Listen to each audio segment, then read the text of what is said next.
Hello दोस्तों, कैसे हैं आप सब। उम्मीद है आप सब अच्छे से होंगे। दोस्तों, आज मैं ये अपना छोटा सा स्ट्रीम हिंदू धर्म के ऊपर कर रहा हूँ कि हिंदू धर्म में मनुष्य का शरीर कैसे पैदा हुआ है या कि कैसे बना है, इस पर करेंगे और इसका साइंटिफिक उत्तर भी जानने का प्रयत्न करेंगे। तो हिंदू धर्म के अनुसार मनुष्य का शरीर पंचभौतिक पंच महाभूतों से मिलकर बना है। भूत यानी भौतिक तत्व, पंचभौतिक, जिसमें मिट्टी, जल, अग्नि, वायु, आकाश, ये सभी आती हैं। अब हम इनका थोड़ा साइंटिफिक उत्तर खोज लेते हैं। तो मनुष्य में श्वसन की क्रिया पाई जाती है, जिसे सांस लेता है व्यक्ति। तो एक तो ये हो गया, जिसे हम लोग सांस लेते हैं। तो मनुष्य का शरीर हवा से भी मिलकर बना है, सांस। दूसरा हो गया जल। साइंस भी कहती है कि मनुष्य के शरीर के अंदर 80% जल होता है। इंसान अगर जल ना पिए 7 दिन, मतलब पानी ना पिए 7 दिन, तो वो मर भी सकता है, ऐसा साइंस का मानना है। और तीसरा आता है अग्नि। अग्नि ऐसे है जैसे कि न ज्यादा न कम, जैसे सूर्य का प्रकाश न हमें ज्यादा चाहिए न हमें कम चाहिए, उसका एक मैक्सिमम तापमान होना चाहिए।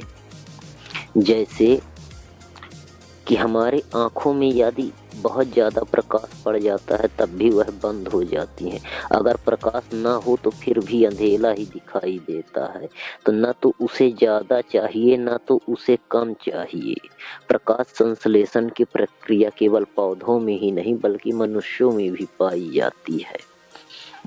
ये हो गया अग्नि।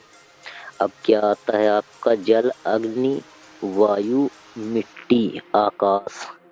मित्रों, आकाश हमारे ये पृथ्वी से ओजोन परत की अंदर की सीमा को आकाश कहा गया है।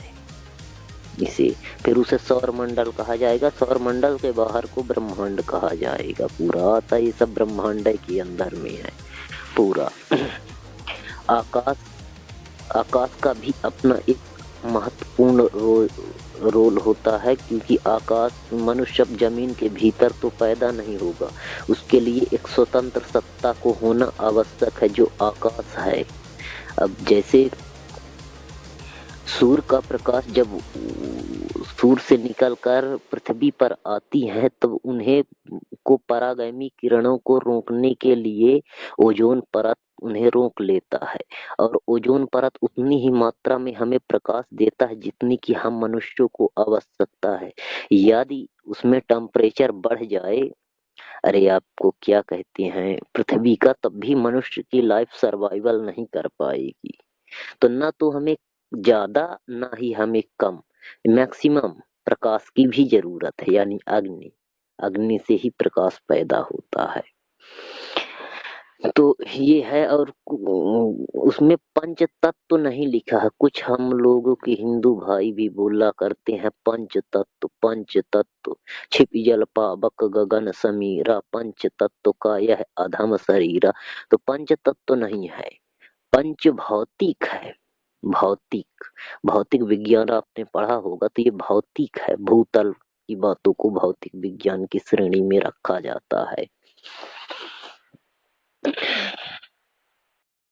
अगला तत्व आता है मिट्टी। मिट्टी, हमारा शरीर में मिट्टी का भी बहुत बड़ा योगदान होता है, क्योंकि जो अनाज, जो फल, जो फूल, ये सब कुछ पैदा होते हैं तो मनुष्य जीवन में यह मिट्टी से ही पैदा होते हैं। अर्थात कहा जाए तो यह एक प्रकार का मिट्टी का ही है, जिसे हम मनुष्य खा करके अपना जीवन निर्वाह करते हैं। और जब मनुष्य मरता है तो इसी मिट्टी में मिल जाता है।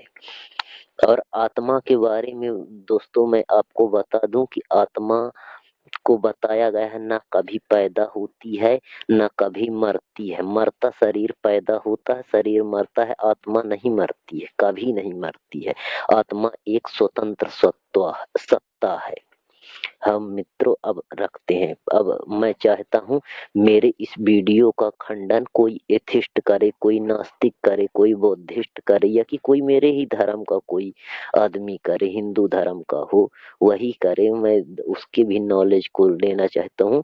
मैं किसी को कॉपी स्ट्राइक भी नहीं दूंगा। अच्छा दोस्तों रखता हूँ, ज्यादा वीडियो को लंबी नहीं करता हूँ, वीडियो बंद करता हूँ। धन्यवाद। जय जय श्री राम।